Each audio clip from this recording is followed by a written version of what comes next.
All right, here we are on another episode of Salient Points number 97. This one's for January 17th, 2023. I am Carlos, the master of what, Dalan? Don't do it racial to me, Dalan. Keep it clean. Keep it clean. All right, fine. You're the master of baby vampire teeth. Baby vampire teeth. Okay, I can take that. I can deal with that today. The master of baby, what is it? The vampire teeth. All right, thank you very much. Dalan Kirkwood from up in the mountains. I hope you're not snowed in today, Dalan. I hope you were able to kind of move around. Move around the cabin. Move around your city. Hey, don't worry, we got a Subaru. So, it was slushy, but it wasn't snowed in. It was Subaru. Okay, I hope you're doing all right over there, man. I see your Mario hat, and it says your name back there. That's interesting. Your online name, doxing yourself, but that's fine. No, this was Nicole's birthday present to me. That's pretty awesome. That's so nice. It does light up. I haven't had a chance to plug in or put it on the wall. What is your least favorite way that people say your name, Dalan? I can offer up one that you probably hate the most. There are many ways, and they're normally from your mouth. So okay, Reza. Let's hear it. My favorite way of pronouncing Dalan's online name is Sexia, right? The Xexia for the ones not seeing the video, but it is Sexia to me. That's what it sounds like. No, I've had people like purposely be like, "Your name is Xexia now." Wacky. Those guys are out of control. They don't even understand the basics of pronunciation. But that's fine. But that's okay. We also have Deo Blas, the king of Mid Bay. He's nice and slushed up with the Truly, I believe, a razzmatazz flavor, from what I understand. Raspberry. Blurred. It doesn't want to come through. It doesn't want to come through. And we also have From the Void. Thank you for joining us, Dale. And we also have coming from the Void again, but very relevant to this week's podcast, Luis Mendez on the Wheels of Steel. Thank you for joining us, sir. Hi from the Void. Yeah, there He's you go. underneath a cloud of smoke right now. Right. So there's a lot of going on. Maybe he gives us a little head bob or something at some point, just to prove he's still alive. Just to prove we haven't, what do they call that? The chat GRP or whatever it is. Just that he hasn't been replaced by one of those AIs or by Megan, whatever runs Megan. You know, let's whatever runs Megan. Queen just running his whole room right now. There you go. Well, we'll get right to it. The first segment, as per usual, is the People Speak. Jet, who you doxed, I believe, last episode, Dalan, or he's probably like, "Why did you do that to me?" But that's fine. Don't worry, that man is moving, and he's no longer going to be in this location. So okay, the docs will change. Okay, reasonable. The doxing will change. He said on YouTube, as you guys can all do, and like, subscribe, and we do have people checking out the show and the podcast, so thank you very much for that. We got from Jet saying, Kratos, the man that starts all his games with orgies, and you didn't think he'd have a son out there. Yeah, for me, it's like, of course, Jet, we didn't, of course we know that. That's what we said last week. But Dalan, do you have something to tell this man, I guess, in particular, about this comment? You understand he had a family before he had the Chains of Chaos, right? All right, moving on. Okay, Reza, okay. That is true. There's levels to this shit, Dan. That was okay, Dalan. Yeah, that's true. That's a fair point. That's a salient point, may I say. He also did say, just to kind of kick this thing off, he said, also, I'm saving the soda tabs to make a homemade chainmail of them. Jet, I don't. What you're doing with them. No one cares what you're doing. He really loves his soda tabs, man. I don't know what to tell you. But Jet, thank you for commenting. Anybody else out there, if you comment, look who gets on this podcast. So you got a high chance. You got a high chance of getting on it. Please keep commenting, Jet. Please keep commenting. We won't mess with you too much. Anybody. But yeah, no, we're glad Jet kind of gets on there and we get him on the show here. But we'll get right into it. The big thing this week, of course, is The Last of Us TV show dropped on HBO. The first episode, you guys can see it on there. And I thought it was pretty damn good. I know Deo, even one of the last couple episodes, I think we even titled it, "Is Deo worried about The Last of Us?" or something like that. So maybe that's what we go to first. I'll read the Rotten Tomatoes review, like their consensus, real quick. They said, quote, retaining the most addictive aspects of its beloved source material while digging deeper into the story, The Last of Us is binge-worthy TV that ranks among the all-time greatest video game adaptations. That thing's at like 99%. And the popcorn, the one that everyone loves, the popcorn rating is 96%. So it's kind of high up there review-wise. But Dale, you were concerned, sir. Has it thrown all that out the window, all your concerns about the show, or is there still little things that you're like, I don't know if I like that part of this part? What do you think? No, I'm still concerned. I'm still good. I've only seen one episode. Okay. That's all. Spicy. It's a good episode, but I wouldn't say it's like the greatest like zombie show I've seen ever, or media that I've ever seen. But it's a good start, and it's a good adaptation for what it is. Right, whatever. They ain't zombies. Yeah, ain't zombies, fungi. whatever, fungi, tendrils, whatever they want to call them. Yeah. So but you know, and a lot of this show, like, I started to remind me of, like, because it's like they're very quick, and you know, in the game, if you play the game, you know that they're quick clickers, right? That then they're fungi or whatever. I love that introduction, by the way, to the show. That the very beginning where they sit down and like, this is what's happening. This is what we're scared of. I was like, that's a great. Yeah, I was like, that's a great setup. I think that's a great setup for the show. But it did, like, very quickly, like halfway through, I was like, where have I seen this? I know this isn't the first thing to have shown fast zombies. I was like, oh, 28 days later was showing us like fast zombies, right? But even though it's still, the emotions were there, the intro, the first impactful like death was still like, oh damn, I think I feel it a little bit more. Even knowing like it was coming, even knowing that that's there, I was still like, damn, I feel the pain of that. Luis, I think you probably are the resident. I think we all like The Last of Us, but you might be the resident, like, you really love The Last of Us series and franchise, which you should. I believe you should. It's a great series. What did you feel about the TV show adaptation, or at least the first episode? Yeah, no, I think they did a pretty good job of the screen adaptation. So far, it is kind of what I think. I saw a tweet or an article headline, I think it was, that's saying that this, as far as this first episode is concerned, it does feel like the best video game to screen adaptation of something so far, because it's sticking to the source material, but it's not like married to the story beats necessarily.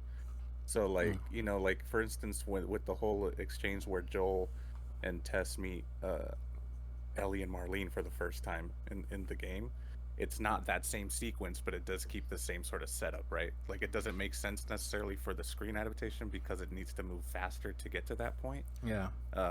But yeah, so I think they're doing a good job of keeping those same story beats, but not sort of tied to exactly what it was depicted on screen in the game itself. Which is kind of what you want, right? You kind of want something that it adapts it, and it's close to it, but not exactly 1-to-1, right? But I know, but you can't ever make anybody happy, right? There's fans that like want a 1-to-1. I need the actors, you know, especially the complaints we've seen from Ellie that she doesn't look like Ellie. And honestly, watching her right at the very beginning when she's introduced, I'm like, it doesn't look like Ellie. Doesn't move around. She's a little more aggressive, and but still, I was like, the more you watch her, the more you're like, all right, you know, she's doing an all right job. I don't know if I'm still completely convinced, but like I said, the fans, you will never make them 100% happy. Someone 1-to-1, others want like, no, I want it just like completely different or whatever, right? But what did you think, Dalan? Did you think like it hit a good balance, 1-to-1 versus, you know, deviating a little bit? I'd say it was a pretty close 1-to-1, or at least in my eyes. But I did definitely see a number of variations. It was more like they built upon the parts that they could, and they threw out all the other stuff that was generally interactive for the game itself. Because there's that huge disconnect between having an interactive game and a cinematic film. So when you have that cinematic film adapting from the game, you can't really just have a person walking around for 20 minutes and not saying nothing, because then there's nothing interesting going on. I mean, what was the name of that one show that came out that we were all hyped for like 2 minutes? It was The Last One Left or something like that, or Left Behind. Left Behind. That's Left Behind. And like, we were hyped for that show, but then there was like a bunch of standing around for 30 minutes and nobody was talking, and I was like, this show got boring real fast. Yeah. And you had to be you for that show in particular, it was kind of like more like, it was a depressing show, man. You have to like be ready and be like, this is what I'm going to be watching. It's kind of a downer. I will say one of the things that was kind of interesting to me as I was watching the episode was like, this is great. This is like, I've seen it before. It's from the game. But I was like, I don't know if I can discern the quality of it necessarily, because I'm just like watching like little like things in. It was like, oh, okay, that's in the game. They did it good. I like that they did it better. Some things was like kind of emotional, like the first like death, right? That we see the first big one. I was like, damn, that's when you see it for real, not through a video game. It's like, damn, it's just kind of elevated it, right? Actually, no, I'm gonna disagree with you on that immediately. Because I'll tell you right now, when I saw that first death in the game, I was fully impacted by it, and I still am sad about that to this day. I'm not gonna have that same feeling for the show, I simply agree. because they Yeah. didn't portray her the same way. As a matter of fact, well, I'm not gonna get into what she actually did because that kind Well, of we could do a little spoiler. I don't know if anybody else wants to say anything unspoiler. We can do a couple minutes spoiler, and I'll tag it on the podcast, I guess. Well, my point being is that the build up to have you be involved in this person's life, you're like, all right, I want this person to do great things, I want to see what happens later in their life, but then that's cut short real fast, the super unexpected thing. But in the show, it was just, even though yes it was expected, I still feel like they didn't have the same type of build up that the game did. It got lost in translation. Well, and in a way, it's a little shortened, which I think it moves really quick on the TV show, right? And I think it's just a matter of like, we're gonna make a 9-10 episode run of this or whatever it is, right? So it is sped up, but and of course you're not gonna be surprised. You're not because we already know. You already know it's coming, right? I can So tell you this, I felt more sad for the dog than I did for other people. I feel like it was portrayed incredibly well as far as the TV was, even though I knew it was coming. But that's kind of I think what makes it hard, right? For us to discern the actual quality of. Imagine you've never played the games and you see these scenes, you're like, Right.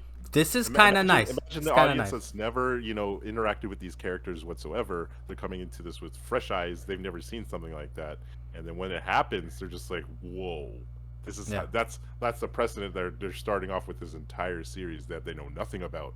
Is that they're not afraid to kill off certain people." Yeah, I and just it's. felt like the connection for that character wasn't strong enough yet. And I agree with you. Yeah. with them rushing the beginning like that, it lost it. Yeah, which I think that's one of those agree to disagree, because I feel like they did enough build up. You live through this character for like 10-15 minutes of like, this is their daily life, this is what they're going through. They make her sorry, spoilers real quick, a sympathetic character where you're like, oh, this is the day in the life of this character. And if you hadn't played the games, right, I'm like, okay, cool, she's gonna be a big part of this. Like, oh, wait a minute, this person dies real quick. But Luis, how about this? Are you the tiebreaker here, Luis, or what do you think, man? How do you? I'm on your side on this one actually, because I feel like they did what they could to get the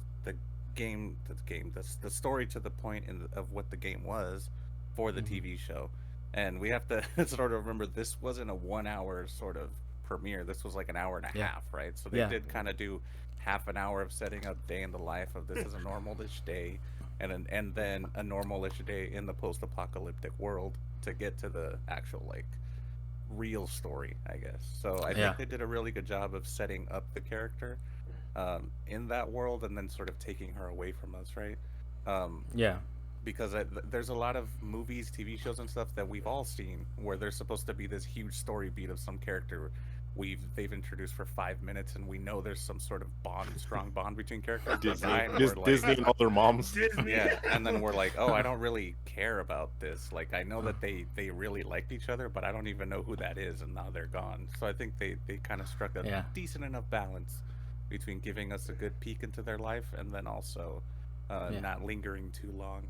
Yeah, and for us, since we do know the outcome and they're keeping pretty close to what the game is with a couple little deviations, that's why to us it's like, what's gonna happen is gonna happen. We're just waiting for it to happen because it's gonna happen, right? The shocking thing for us, having played the games, probably would have been, oh damn, they're not gonna do that? Okay, where is this going? What kind of thing? But I think they're keeping it pretty close. I don't know, real quick, I guess before we move on to the next point, we have a couple more Last of Us points here, but I guess we can kind of end this section of it. It's like, if they underachieve or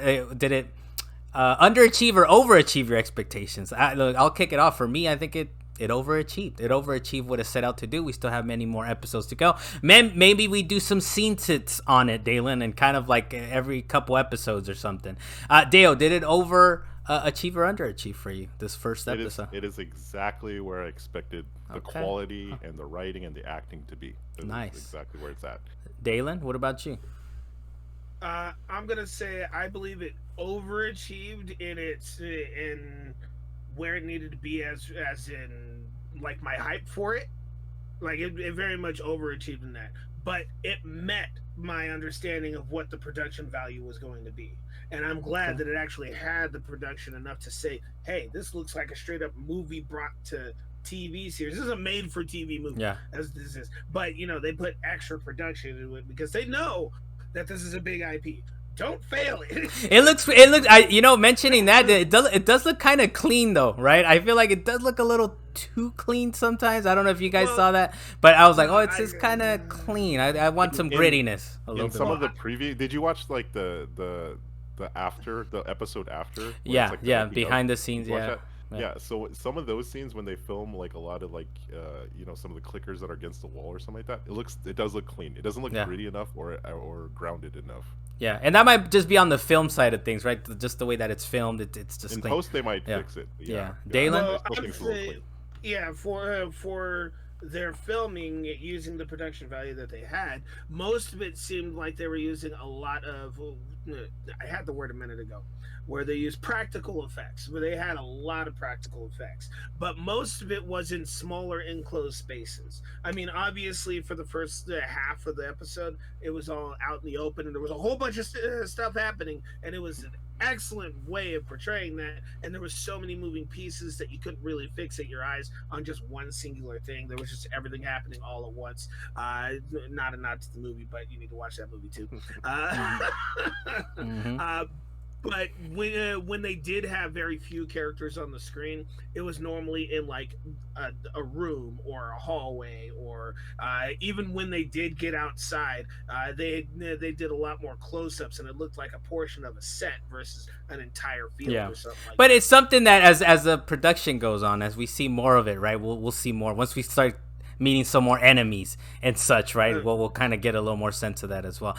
Even then, I still feel like they're going to have controlled filming in smaller sets, and that would keep the production value high if they keep doing it. Luis, what did you think? Overachieved or underachieved, man, based on your expectations? It went over, but I wouldn't say honestly by much. So I would struggle to say overachieved. It just exceeded my expectations a little bit, higher than what I was anticipating for sure. All right, there you go. But I'm sure we're all looking forward to it. I'm definitely I watched it with my child. I turned up the volume. I don't have a sound bar or anything like that. There's one that we have in this house that I could connect to it. But I was like, let me just turn it up to 100, and she saw me do that, and she's like, do you really need to turn it up to 100 volume? I'm like, yes. Yes, I do. It was so loud, man. It was so loud, but I was like, we need to see this in the full capacity. I'm sure the phone, I don't think she has an Apple Watch, but I do. I'm sure my Apple Watch was, it tells you, you've exceeded your amount of loudness. I'm like, no, you phone. Hey, man, I watch you with my headphones all the way up. Okay, there you go. The next thing we have on here is, of course, Neil Druckmann is in the news because of this, right? He's given some interviews to The Hollywood Reporter. He did say, we have no plans to tell any stories beyond adapting the games. Quote, we won't run into the same issues as Game of Thrones since part 2 doesn't end on a cliffhanger, which I like the stray bullet. I know we enjoy some of those stray bullets hitting random people on this podcast, right? But he's like, wait, why'd you have to bring up Game of Thrones? But it's true, right? Part 2 definitely has a ending to it, but I don't know. They're still a little open, I guess. But what do you think as far as this quote there, Deo? As far as the plans, or as far as the stray bullets? Well, whatever, stray bullets or the plans, whatever you want to respond to. Why you gotta bring up 2077? Why you gotta do that? I don't know. Well, it really hurt him. I don't know why Neil Druckmann has to bring that up. Probably just trying to put in, his hat into the ring about like, hey, I want to run that show. Yeah. But as far as the story and the adapting of the games, that's fine. That's great. Don't go spread yourself thin with the property. People are, if they haven't played the games, like this could be a global hit, as we've seen with like Uncharted. A lot of people who never played those games went to the movie theaters, especially internationally, to go watch that thing, and so that expands their brand. It expands, the franchise, which is great. Don't do it like Halo is doing, where like there's so much lore in Halo that it's spread amongst. There's comic books, there's actual novels, there's other games, there's like mini handheld games. There's even an arcade game, which is part of the lore. There's also a TV show. And the TV show, which I'm not even, I wanted to mention in the first part of this whole thing, but I was like, I'm going to step away from that, because that's another stray bullet. But, as Halo as an example, it's just like, that's great. There's a lot of content for a lot of people who enjoy the Halo franchise and the Halo lore and everything like that. But you run the risk of like diluting your product and you run the risk of like just confusing a lot of people, because like in order to understand a lot of what happened in like Halo 5, Halo 4, you had to play all these you had to watch a couple of movies, and you had to watch and read a few books to understand what these characters were. And I mean, the Last of Us is a pretty straightforward thing with the not as an expansive set of characters inside of the story. So that's, you know, and so that's a benefit to them. So I hope he keeps it pretty simple, because a lot of people are very big fans of this franchise already from the games, and they could definitely explode into like a huge, and I think they'll bring him on. You know, and I think they'll bring more, even more fans as far as like the show is concerned, with right? this show, they definitely will. Yeah. Luis, what do you think about Neil Druckmann's statements out here, and the straight bullets, if you'd like to comment on that as well? Yeah, I mean, one thing that surprised me from a few weeks ago was when he had said, "Yeah, I think there's more story to tell." I was like, "Well, what do you mean? Like, The Last of Us 2 ended on like major cliffhangers. What are you talking about?" Yeah. Like, we have multiple characters that have unanswered questions. We got, first of all, Ellie, Abby, Lev. Then we got Tommy. We have Dina. Like, we don't know what's happening with any of these people. What do you mean there's no cliffhangers? Ellie's finger becomes reanimated, and then it starts fighting her own. So now Ellie's finger, what's going on with that? Did it make it to Catalina? We don't know, dude. We don't know what's going on. Did it make it to Catalina? We don't know. There's definitely some cliffhangers. Yeah, I don't know. I feel like it closed it up, but yeah, it was open ended enough, right, to be like, this could happen. But I feel like, look, you have a battle in the water. Try not to spoil too much, but you have a battle, and how it ends is like, all right, that's a conclusion. The game wanted to tell, they wrapped that story up, but it did leave it with this huge open ended where we're like, okay, so now just multiple characters walking off into the proverbial sunset. Like, we don't understand what's Dalan's proverbials. Dalan, I hope you can spell proverbials this time. Dalan, what do you think, man? What do you think of Neil Druckmann's statement here? Well, I wanted to comment based on Deo's statement, being that even though you don't want them to spread themselves thin, I don't think anybody's going to spread themselves thin like Kingdom Hearts did. So as long as... Straight bullet number 2, Dalan? Another straight bullet?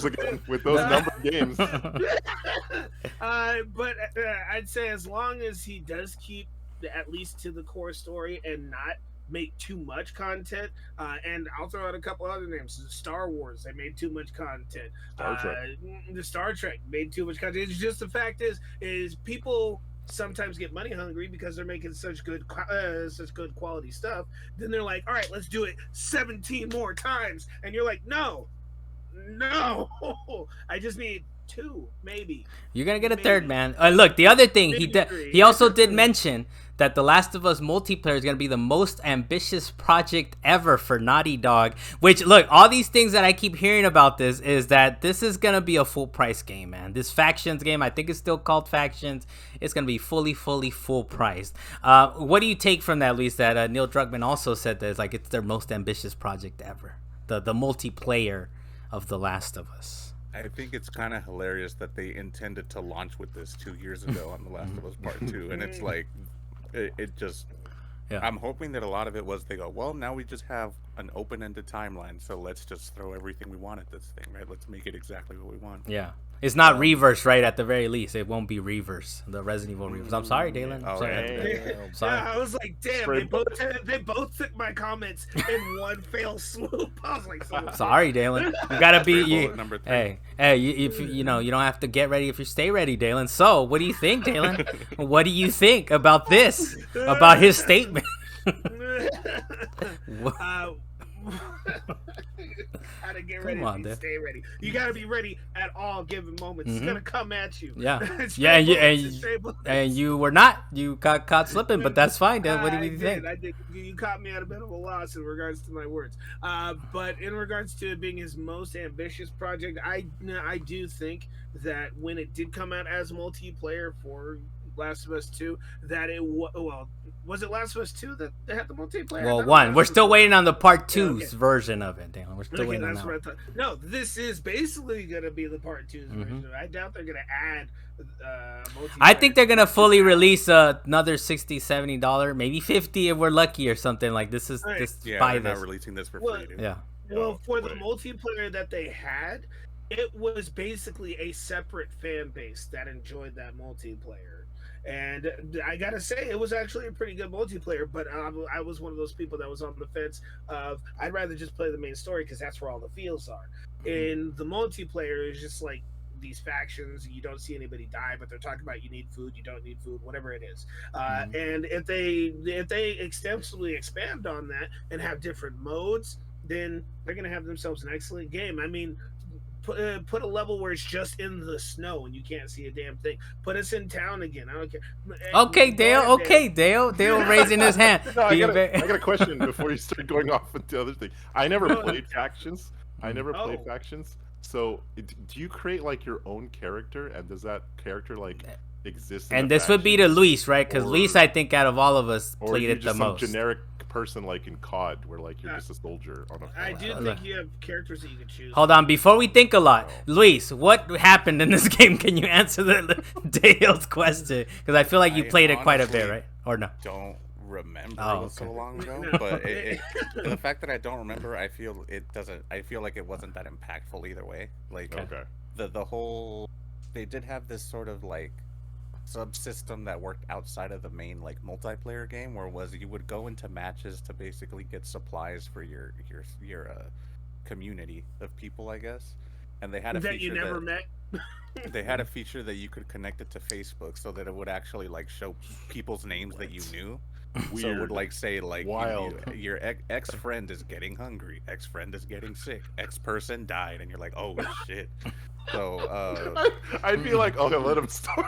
Yeah. Like, wait, I'm guessing that with this new factions, they're going to expand upon that so that it's actually more granular, you know, and you can actually go in there and like maybe you go into specific game modes to get specific supplies or like that kind of thing.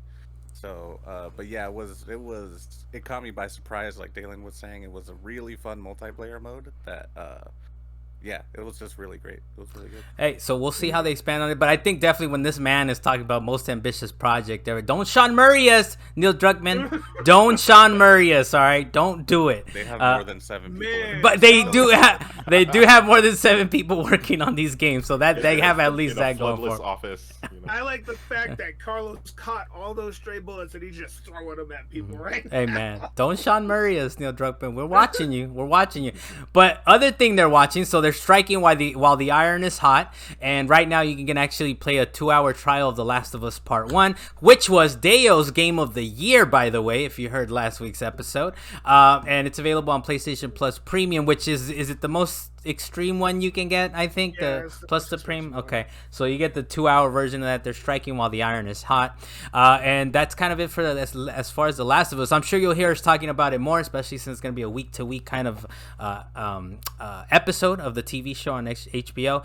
The next thing we have on here, the ongoing scene, potentially, yeah, maybe we bring back Scene Tit and we'll talk about it some more. But for now, we'll move on to quick takes. One of the quick takes we have on here is actually real quick. I'll set this up, I guess. This was Ubisoft that's kind of like getting rid of a bunch of games, canceling a bunch of projects, right? The CEO, very panic mode. As much panic as the CEO, Yves Guillemot, I believe is how you say his name. He put the onus on the staff, saying that this was an email provided to Kotaku. He said, the staff, the ball is in your court to deliver this lineup on time and at the expected level of quality after the company's myriad delays. And he said, quote, weighed on our cost and decreased our associated revenues. Guillemot also told the staff that he needed their, quote, full energy and commitment in order to make sure that Ubisoft gets back on the path to success. So I kind of love that when the CEO, the boss, the person that's supposed to be in charge at the helm, what are these other words I can use, Dan, that someone's in control of a company? Right? You know what? Help me out here, Dalan. Boss? So when someone is supposed to be directing the company, right, they tell the employees, here you go, the ball's in your court, help me, help us, help yourself. About you guys are doing it wrong. Like, wait, you own this place. Why are you putting this on us? Help us from the top down. Have you not watched Gordon Ramsay? He says, help us help you. Help us help you. But I just think that's hilarious. But even amongst all that turmoil, Beyond Good and Evil 2 is still in development after it's been like a vaporware for like the last 4 or 5 years. But they insist that that's coming out. The Assassin's Creed, I think it's a smaller scope kind of thing that they're going to do. But Dale, what do you take out of all this? Or is it just mainly kind of the Beyond Good and Evil thing? Do you think it's coming out? Do you believe it's coming out? I don't know. I was trying to think of the term that you were trying to describe. Is like is Guillemot like throwing all his what do you call it? Eggs in one basket. Oh, okay, yeah, yeah. He's trying to do that. I don't know, but in terms of Beyond Good and Evil 2, I don't know where the heck that thing is gone, because the creator of that that property, he left like 5 years ago or something. Yeah, didn't he? So I think he might still be on board, but he's doing his own thing. He's like maybe like George R. Martin in New Mexico and stuff. Just like, I'm gonna work on Elden Ring now. I'll go back to it when I need to. Beyond Good and Evil. What's his name? Oh, Michelle Ancel. Yeah. Who worked on Rayman and all that stuff too, right? Also, yeah. Yes. So he's gonna keep writing it on his toilet paper in the bathroom. He probably seriously peaced out. He peaced out and said, "Bye, Eves." Like, I don't know where Ubisoft wants to take my vision, but it's not what he wanted. And so I don't know who's helming the project anymore. But I mean, if you're delaying these projects left and right, like what was the other one? Skull and Bones. Skull and Bones has it was just delayed, right? Yeah, for like the sixth time. For the sixth time. Where is my Fable 4? They're not. Damn, that's not even the same company. It's come on, Dale. What's going on? But Skull and Bones has been delayed for the sixth time. You're right, Dale. It's out of control over there. Right. So if you keep that game in limbo, when people were excited about that one, I was excited about Beyond Good and Evil 2 when they released that thing, because like the tech demos that they had. But that has been like almost half a decade now that's passed since we've seen anything from it. Yeah. And now, like, we have no idea what's going on, who's working on it. I feel like Eves is gonna like retire. Well, when he says, when he says like, this is all on you guys now. This is all on you guys now to make this a success. Carlos, I'll make it more linear. Is Prince of Persia ever coming out? I've been telling you this, Dalan. I've been telling you, were very super hyped about it, but with this recent news and these recent developments, it's rough out there, man. But it's looking grim for Prince of Persia. It's looking very grim all around, man. Ubisoft should sell. And I'm not saying who should buy them up, but like they should probably they should figure it out. Sega, there you go. Sega will be an option. Next thing we have on here is that speaking of Sega, Atlus demands spoiler warnings for those streaming decades-old Persona games. They said that the games won't be restricted, but they will require spoiler warnings. And that sounds kind of interesting to me. Do you feel like that's fair, Dalan? That they're like, put these spoiler tags on Persona 3 from I don't know when, 2001, 2002, somewhere around there. Like, do you feel like it's a good thing that make sure you put these spoiler warnings up? The answer to that is yes, because most of the Persona games are very story-based. So when you start putting the story up on the internet, then you're spoiling it. And hey, at least the company is covering their own ass. That's what it is. All right, Atlus. They're covering their own ass. All right, Atlus. Luis, what do you think, man? What do you think about this? Dalan, nobody has to click on any of those links. If you're watching, you're expecting to get spoilers. I know this. It's also fair. I know this. But, clickbait. There's things as clickbait. And then they'll be out there spoiling like crazy. Also, they did specifically say streaming from what I saw in the article. So it's like, if I'm a streamer playing Persona 3 or whatever this was that you were talking about, and I'm playing the game for the first time, I don't know where the spoilers are, because they want you to put like spoiler warning right here, like something's about to happen right here. It's like, okay, well, I don't know this, so like, are they gonna come after these people? Like, hey, wait a minute, you didn't warn anybody on the internet that there was a spoiler coming up. It's like, I didn't know this. I'm playing it for the first time, and neither did any of these people that are tuning in with me. I'm trying to watch it with my gang, with my followers. They're being real Nintendo about this. Nintendo, at least they're letting people stream it. I guess Nintendo's like, hey, what's this thing on YouTube right here? We don't want our game on YouTube at all. We don't want none of that. All you see is the Nintendo label on their video now. There you go. Well, hey, Atlus is out there doing things, telling them don't stop spoiling the games. You guys both make some salient points, though. The person I agree with, though, Dalan, it's probably Luis. I like how Dalan said he made a little laugh. He's like, it's that guy over there. It's that guy over there. PlayStation 5 owners are worried about standing their console vertically. Kotaku says they shouldn't be. I tried to find a quote, like I was saying before we went on Wax, but it was like, this is out of control. It's like a 2,000-page document. But one of the things that I did read about a couple days ago was that when you stand it vertically, they were finding out supposedly that where the pace goes on, is it the CPU, Dalan, or the GPU, or whatever it is, was kind of sliding. so that's an issue. It's the But same thing, but we that's still, fine. but we still need okay, Dalan. But we still need I don't know. Basically, the article was saying we need further proof, right? That that's actually the case, and it's not just like one of these one-off things. But Dalan, maybe you have a little more idea of what's going on here. Do you feel like you should not stand it vertically? I don't think you should really stand any particular system vertically unless it's specifically built to stand vertically. So, for example, a tower for a PC, it's a tower. Let it stand upright. Don't lay it on its side. That's not what it's for. Though it has the little stands for you to do that, you're still going to have a lot of heat going back into it. The fans aren't supposed to be blocked. Dalan, Series X. Series X, I can have it standing, right? It looks like it should be standing. I'm looking at it right now. It should be standing, right? The Xbox Series X. Wait, the Xbox Series X, that's that black one that actually looks like a refrigerator, like a little, like a mini fridge. It looks like a tall, messed up Alexa, right?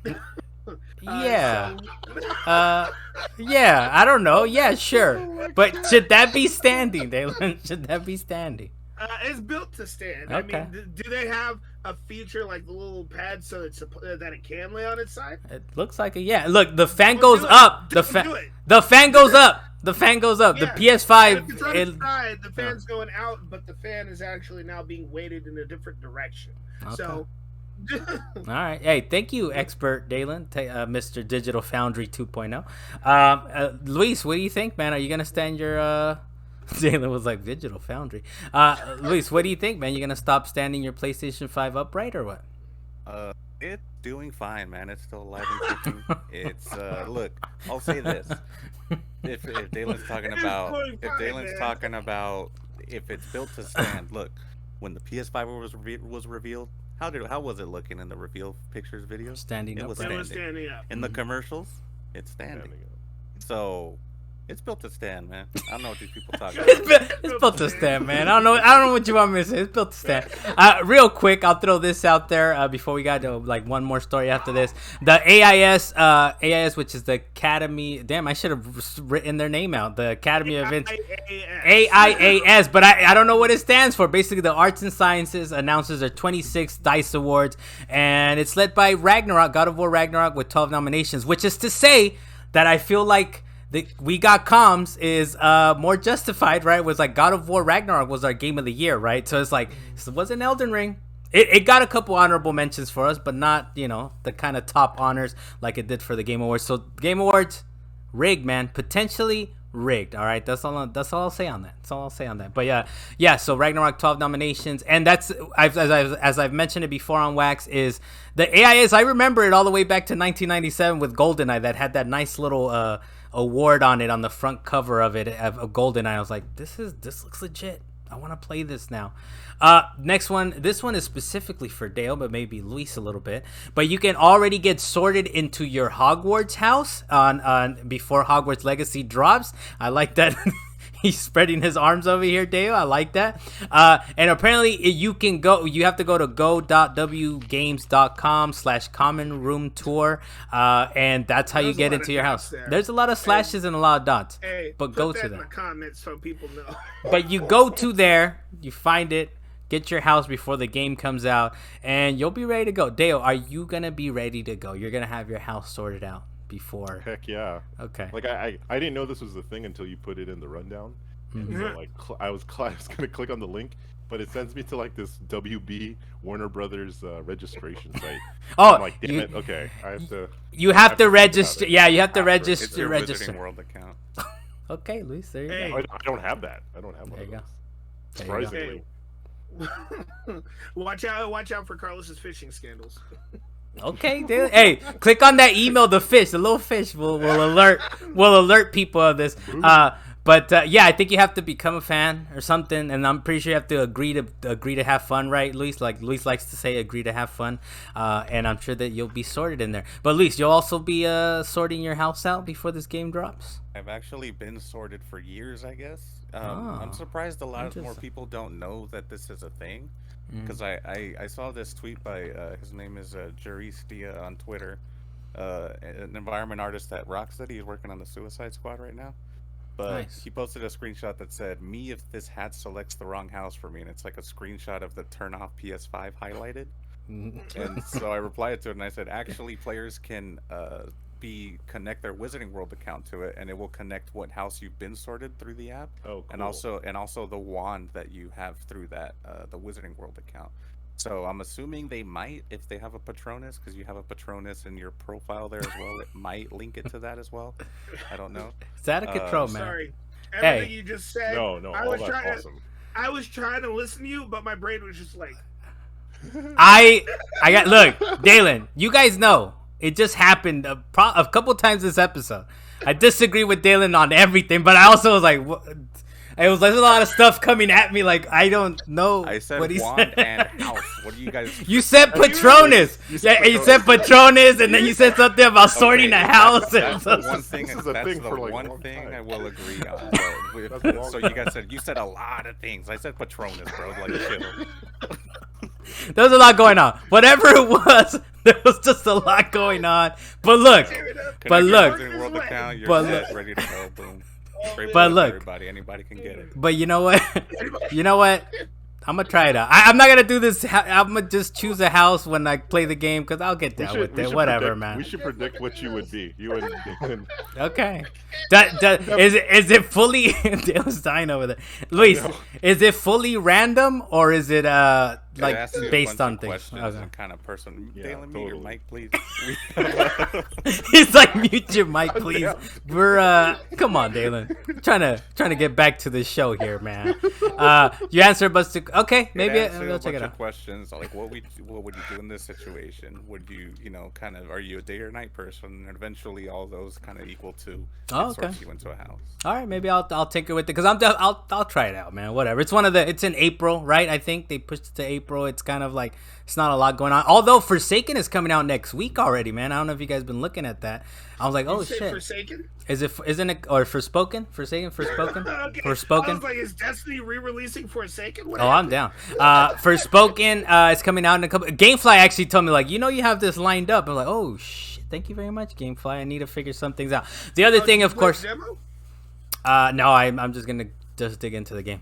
But yeah, so Warner also said that they're confirming that there's gonna be some graphic modes for the PlayStation 5 and Xbox Series X version of the game, which I'm kind of hyped for, man. I kind of like when they do that. It's kind of crazy that not all of them do it, right? But the fact that they're kind of throwing it on there, it's gonna be kind of nice, and we get to play it as you wish. Dalan, please mute your mic. Is my favorite thing to have been said in the last couple minutes. But I love it. We're gonna go into what you've been playing. Luis, what have you been playing, sir? Give us your hot takes on. For whatever, so sticking to my I guess promise of last week, I did say Destiny 2 is perpetually installed on my PS5 now, so we got back into a bit of Desties. Not too much Desties, but we're back on the Desties. Having a lot of fun having to rebuy everything I already bought on PC because the purchases don't transfer over. Don't defend that, Dan. I don't want to see your defending hands. All right, I don't want to see no defending hands. That's a super unsettling aspect that fucking Bungie needs to fix. The worst part about it is I have all these quest lines like that are step 5 of 6, and it says you need Forsaken to continue this. I'm like, well, I can't switch to my stasis ability even though I've already finished the Beyond Light expansion basically to get the stasis ability. So if I ever want to switch to stasis, I gotta log on to PC, switch, and then go back to my PS5.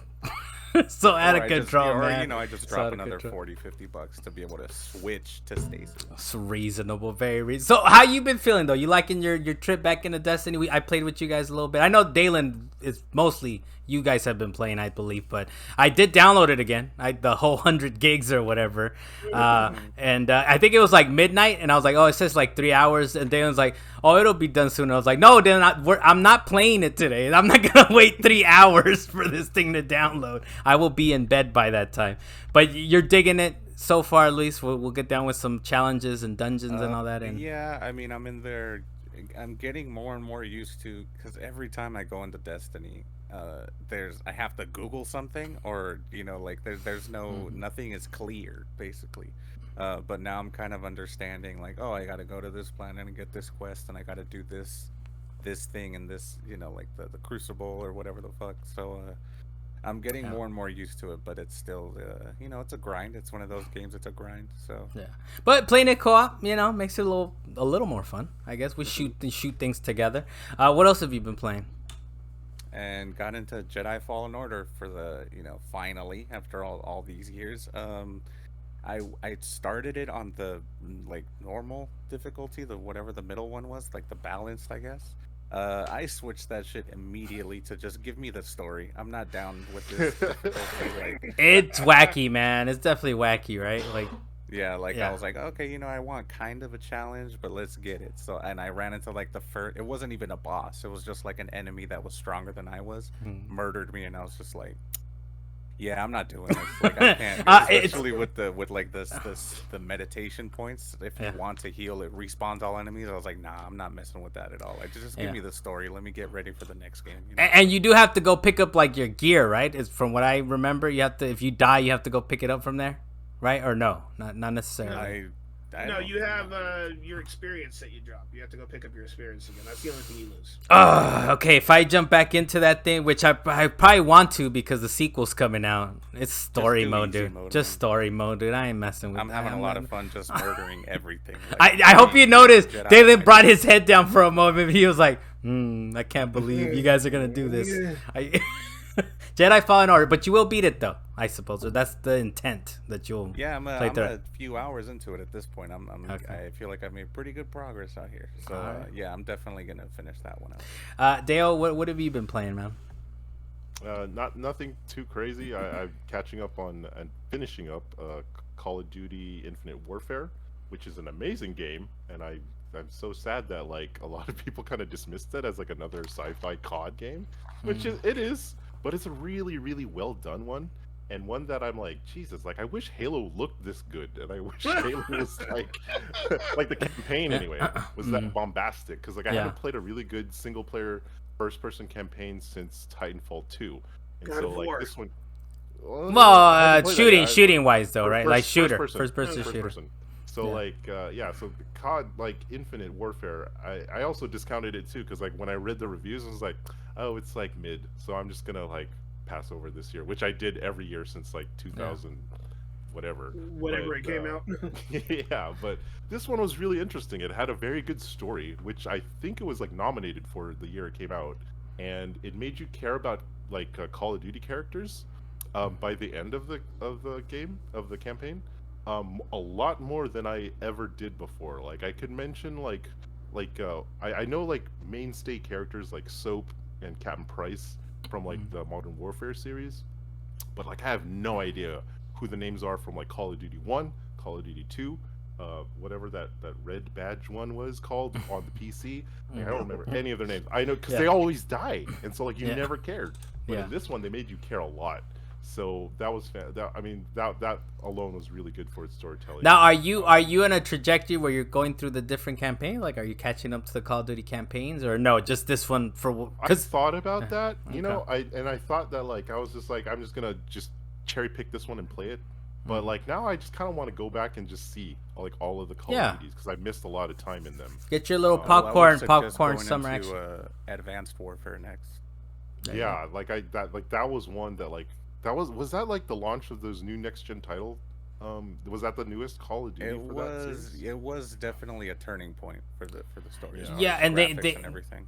And you can tell I think Titanfall had come out by that time too. So I think you were doing wall jumps and stuff on that one. Or I don't know if you already do it in Infinite Warfare, but I think in Advanced Warfare, right, you start doing like wall jumps in Infinite Warfare. Okay. Yeah, you have like a jetpack or something like that. It's kind of a similar thing. Maybe they just continued it.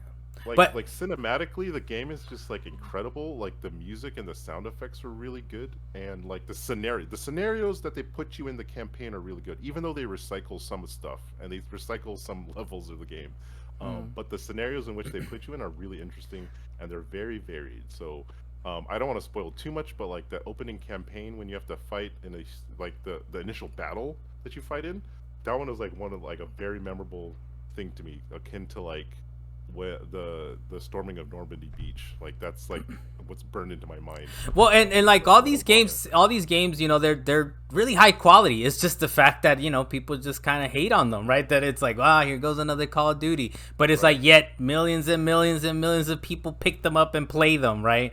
And people cared enough about multiplayer is totally different. You know, a totally different animal compared to, like, some people only just play multiplayer COD. Oh yeah, they don't even care about the story, right? Yeah. So I think it's like, it's kind of sad that a lot of people wanted the multiplayer to be really good, which it wasn't for this game. Like, I tried playing it too a little bit, and I'm like, it's kind of shaky. It's not as addictive as the other recent titles that came out.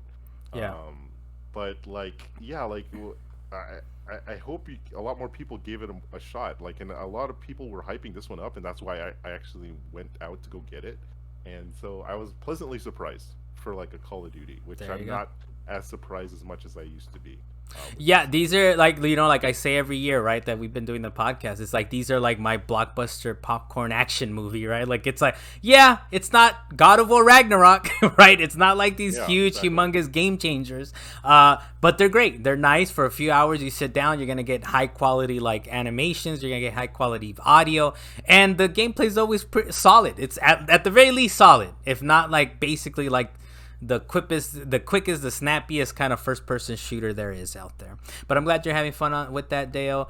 As far as what I've been playing, I know these two games were actually, this is how you get me to play Game Pass games, by the way. It's like, give me a deadline. It's like, these are leaving Game Pass. So I tried out Pupperazzi. I think you might have mentioned it before, Dale. It's kind of like Pokemon Snap a little bit, but you're taking pictures of dogs, and you get attachments as you level up, as you take more pictures. Like, take a picture of this dog in front of the lighthouse, and like, here I go. Let me go take a picture of this. I had enough of that after a couple, like the first level. I was like, all right, I've seen enough. But it's kind of cool. It was leaving Game Pass, so I was like, let me give it a shot. The other one, and I'm kind of a little ashamed for this because I kind of love all their games. It's by the Guacamelee team. I think they're called Drinkbox Studios. They made Guacamelee, which is one of my favorite 2D platforming games. They did Nobody Saves the World. And it's interesting. It's like a very you get a lot of tasks. Like, it's like, oh, kill this many enemies, and then you level up and you get little star points, and you need like 8 star points, for example, to open a door. So it's very like dungeony, but it's not the sort of game I necessarily like. But I saw myself like getting into it. I was like, yes, all right, give me more characters. It's kind of like Dalan. This will pique your interest. A little Suikoden-ish. You get like a whole bunch of characters. Like, within the first hour and a half, you got like 5 or 6 different characters with their own little abilities. So I looked it up online, the what is it, the how long to beat, and it was like 15 hours. I was like, I'm not beating this by the time it leaves Game Pass. So I did put it aside, but at some point when it's on sale, I'll definitely pick it up on PlayStation or something like that, get some trophies out of it. But I was having fun. I was surprised, where it's like a very dungeony type of game, and I was just having fun trying out all the different abilities. Other than that, still going down the Plague Tale Requiem. That is a long game. I don't know if I've said it on our Game of the Year episode, that I was like maybe halfway through or something. It's like, I still got plenty of hours to go. They're still introducing mechanics. I'm having fun with it, but what chapter are you on right now? I think 11. So I think I have five chapters more, maybe, or something like that. They're still introducing mechanics, which is pretty cool. The voices are still out of control, of course. They're still like, I feel like this. I'm gonna go do that now. Let me walk this way. They're so evil. Stop doing that. I don't like it. I really don't. I don't like the audio stuff, the character voices and stuff like that. It's wacky. But like, you know, I mentioned it on our episode last week, is the environment that you're in and the gameplay stuff that you do is kind of varied enough, and it's nice enough that it keeps me going, and it's a beautiful thing that it's on Game Pass. Dalan, did you play anything this past week, or in the last few days, I guess, since we've spoken? Dalan, you're on mute. Are you on mute? Yeah, I think you're on mute, Dalan, in case you think we can hear you. There you go. Yeah. Oh, because we told you you didn't need to wait to unmute yourself, Dalan. Like, you didn't need directions. No. I muted myself, but then I forgot I did. Okay. But quite honestly, no. I haven't actually been playing anything, with the exception of helping Luis play Destiny. Other than that, I've just been dealing with, real life, because life is there. And it comes at you fast sometimes. I hope you don't get a record scratch or anything like that anytime soon, Dalan. When you do a little, what's a little record scratch? It was like, let me tell you why I'm here or how I got here or whatever it was. So I hope. So I hope it's none of those. But look, we'll end it on this. We'll get the zinger out of the way. See if you guys are interested in this.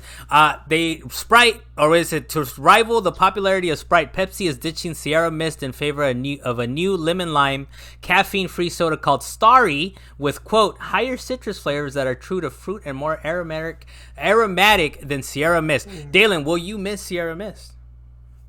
Hey man, Sierra Mist was already a knockoff of Sprite. Now we have it looking like a knockoff of Sprite. Okay, I'm gonna see it on the shelf, and I'm gonna be like, man, this is one of those terrible off-brand things, like like the wannabe Dr. Pepper's, like Dr. Peebo or whatever. I don't remember. Dr. Peebo, Mr. Pibb. Whatever. No. There's not even that one.